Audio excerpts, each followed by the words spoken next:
Hi, I'm Melinda Rae. I'm a mother of 3 girls, Victoria, Elizabeth, and Alexandra. I am the founder of Girls in Power. While I was growing up in San Jose, I had a difficult time with my family. As my sister and I didn't get along, my parents were never home, and I had a lot of anxieties, which led me to travel some uncharted territories that weren't very good decisions for myself. But along the way, I had mentors, and a lot about my experiences with mentors and little angels, I like to call them, gave me tools to kind of get through life.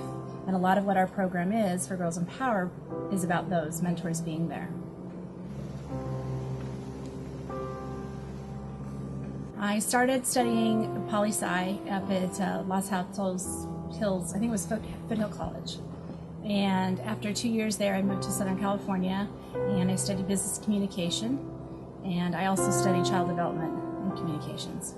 I'm currently finishing up my degree in PR and marketing. The biggest thing was that I lacked a support system growing up. I didn't have it in my family. I didn't even have it among my friends. I wasn't able to talk to my friends about problems that I had, the insecurities that I had. Most of the friends that I had would think that I was happy, and I did really great with putting on that face and pretending. However, inside I felt horrible about myself, and I lacked the skills to be able to communicate that effectively. But the number one thing was not having a support system. Well, it actually wasn't until a couple of years ago that led me to develop the program, but I had to do a lot of work on myself first. And I think if I didn't have some key people in my life that gave me some tools such as a blessings journal, which is one of our workshops in our program, that helped change my perspective and how to handle the negative things that had happened to me when I was young, and teach me to focus more on what the small blessings were, which ended up eventually changing my perspective, which then led me to understanding that the more hope and the faith that I could have and the ability to try new things, I could be afforded the ability to learn value in myself. And that's what Girls in Power is really about, is providing a support system, tools to be successful and to feel good about ourselves, know that we're valuable, so that we can go out and do that for other people. Well, interestingly enough, I never imagined myself with kids. Growing up in the environment with my family really made me feel that I didn't want to be a mom. However, once I became a mom, I realized that I was more empathetic and compassionate than I ever thought I could be. And my first child ended up being special needs. And I think once I started realizing what her needs were, that I had to, pound the pavement, do the research, be her advocate, that I had to be her number one cheerleader. And that's really what Girls in Power is we're the cheerleaders for the young teens who are struggling. Most teens are living with pain, and they don't have someone to talk to, and we want to provide that system for them and the tools so that they can get through this difficult and challenging time in their life. But I think with my children, I think that I've learned that the number one thing with myself is that my children come first, and that I'm always trying to be there for them, listen to them, provide them the tools, empowering them to make the decisions and to be a better person among their friends, among their struggles too in school. And I think that they've given me the drive and the affirmation that why it's more important. Not all children have parents that are available to them, and I knew that firsthand from my childhood. Well, we have 4 segments in Girls in Power. One is arts, the second one is health and fitness, the third one is purpose-driven, and the fourth one is cold food for thought, and really what that's about is fellowship. And the reason we use the 4-pronged approach is because it's every element of our life. The arts bring out the creative and inspirational part of ourselves, where we find passions and interests, which then builds value. Health is in there because it is important to have a balanced life. You need to be exercising, you need to eat right, you need to take care of yourself, you need to get proper rest. And that's why that's in that part of the program.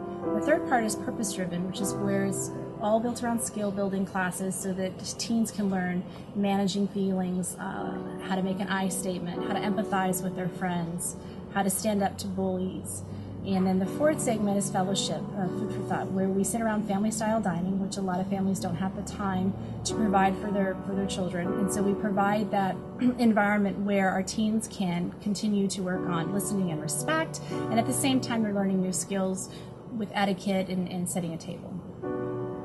In addition to that, we believe that in order for a teen to be able to become a mindful contributor to our society, that it is important that they are not only emotionally fit, they're physically fit, they are mentally fit and capable so that they can be contributors.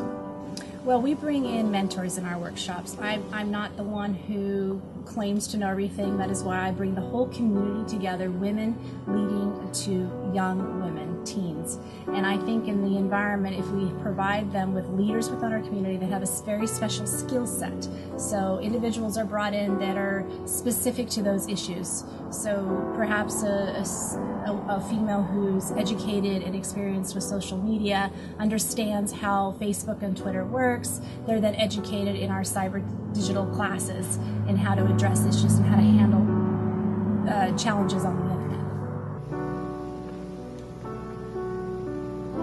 Well, my 3 daughters keep me pretty busy. I am a single parent. I do like to exercise. I've recently come across boxing, which once I started, I realized why Girls in Power has to exist is because I never thought I could do it. And I get into a class and I'm surrounded by a support system. They're great teachers, great attitudes that give me encouragement. I learned a whole new skill set and decided that once again, a skill building environment, a class where you're provided inspiration and passion and you're empowered makes me feel like I'm capable and I can do anything I want to do. And so it's just another example of why the program needs to happen. This program I originally developed considering our at-risk youth. However, further research led me to our affluent teens who are suffering. They do have the highest suicide rate. I then looked further and found that any teen could be considered at risk, any teen in any demographic. So our program is geared towards any teen who we consider at risk is eligible for the program, and it's open to all teens. Wow. Well, I know that the first thing I would have done is right out of high school, my dream was to be a dancer. I danced my entire life from the age of 2. It was one of the greatest joys. And I think that I always tell everybody I would have been in Broadway. So I think if I'd had parents who were able to support that in me and teach me how to have value within myself and to believe in myself, and if I had the support system, then I know I would have gone and done that. So I think that I don't think any teen should be robbed of what they think they may want to do or what they're passionate about just because they don't have the support system.